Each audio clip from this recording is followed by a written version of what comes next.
Hello friends, vision education channel में आप सबका स्वागत है। तो आज हम देख रहे हैं केपलर्स लॉ। केपलर्स लॉ एक फिजिक्स का बहुत ही इम्पोर्टेंट टॉपिक है। तो केपलर्स के तीन लॉ हुए, तीन लॉ पर उन्होंने पब्लिश किया है। तो फर्स्ट लॉ पब्लिश किए थे उन्होंने, law of orbit. Second law था लॉ ऑफ एरियाज और थर्ड लॉ था law of periods.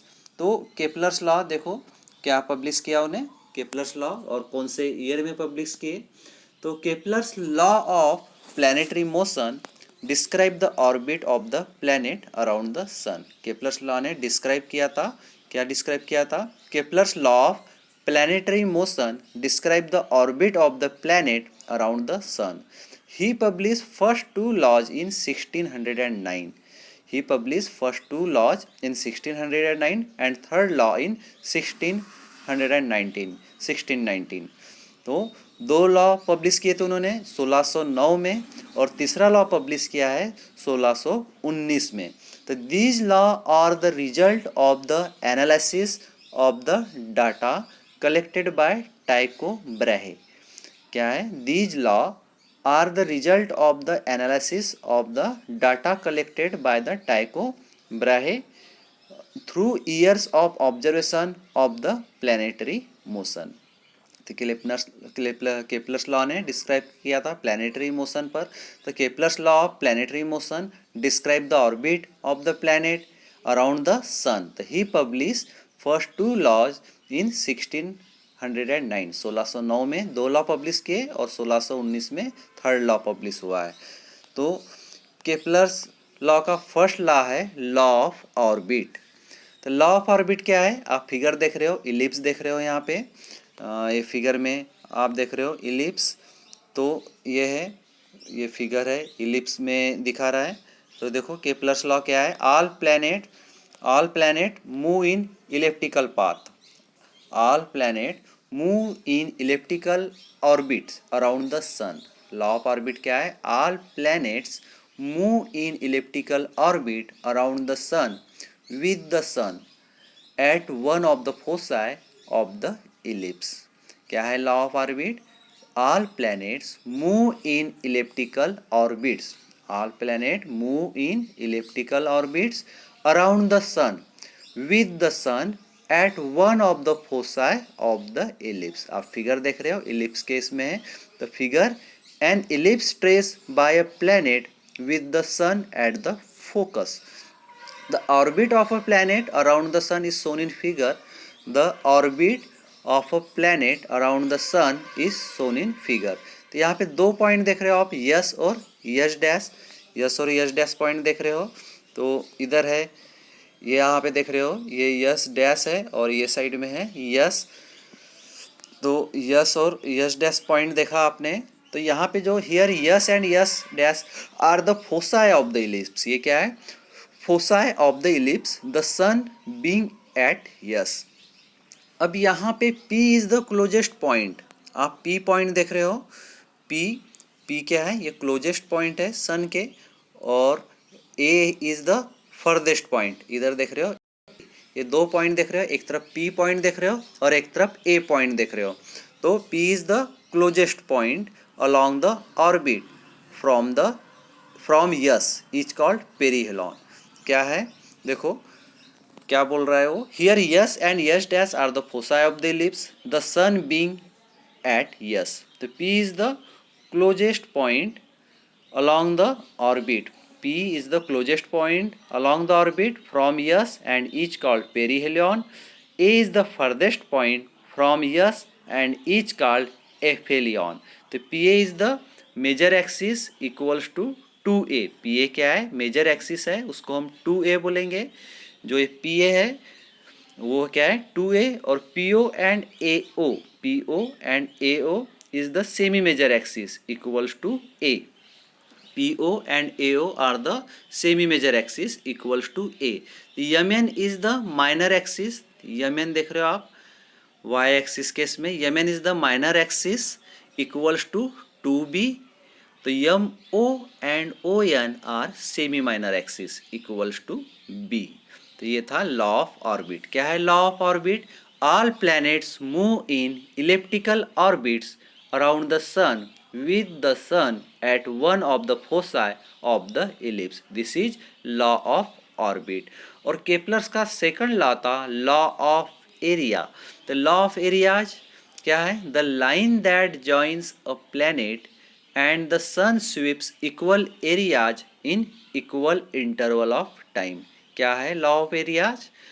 The line that joins a planet and the sun sweeps equal areas in equal intervals of time.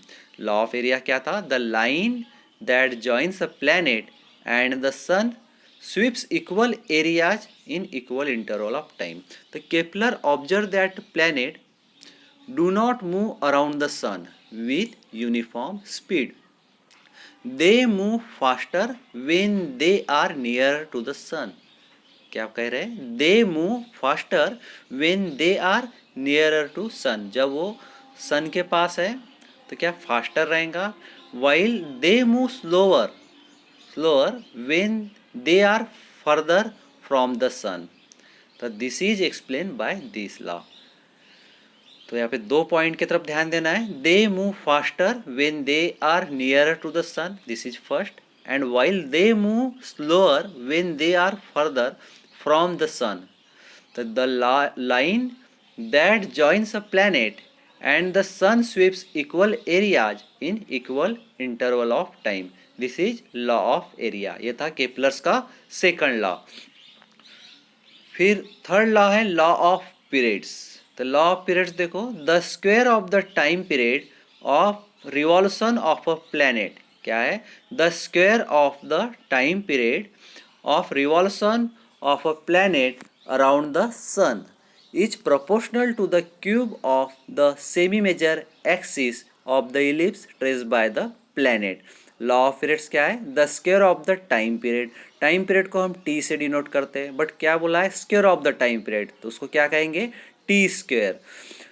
T square कहेंगे. Each क्या है ये T? Time period क्या है? जो T square है, स्क्वायर में है टाइम पीरियड. तो square of the time period of revolution of a planet around the sun is proportional to the cube of semi major axis. Semi major axis है R. R से हम denote कर रहे हैं semi major axis को, तो वो क्या है? क्यूबिक में, क्यूब में है. तो cube of semi major axis of the ellipse traced by the planet. तो क्या है? The square of the time period of the revolution of a planet around the sun is proportional to the cube of semi-major axis of the ellipse traced by the planet. तो क्या है law of period? The square of the square of the time period of revolution of a planet around the sun is proportional to the cube of semi-major axis of the ellipse traced by the planet. So if r is the length of semi-major axis, then this law states that t square is proportional to r cube. कहा था हमने time period क्या है? Square में है, तो T square is proportional to R cube. Semi major axis cube में है तो आर क्यूब. तो इसको हम क्या कह सकते हैं? T square by R cube equals to constant. तो law of period, this is law of period. तो केपलर्स लॉ के तीन लॉ है. तो फर्स्ट लॉ उन्होंने पब्लिश किया था 1609 में, और सेकंड लॉ भी 1609 में पब्लिश किया है, और थर्ड लॉ पब्लिश हुआ है 1619 में. तो फर्स्ट लॉ है लॉ ऑफ ऑर्बिट. क्या था law of orbit? All planets move in elliptical orbits around the sun with the sun at one of the foci of the ellipse. तो law of orbit क्या था? All planets move in elliptical orbits around the sun with the sun at one of the foci of the ellipse. और second law था law of areas. तो law of areas क्या है?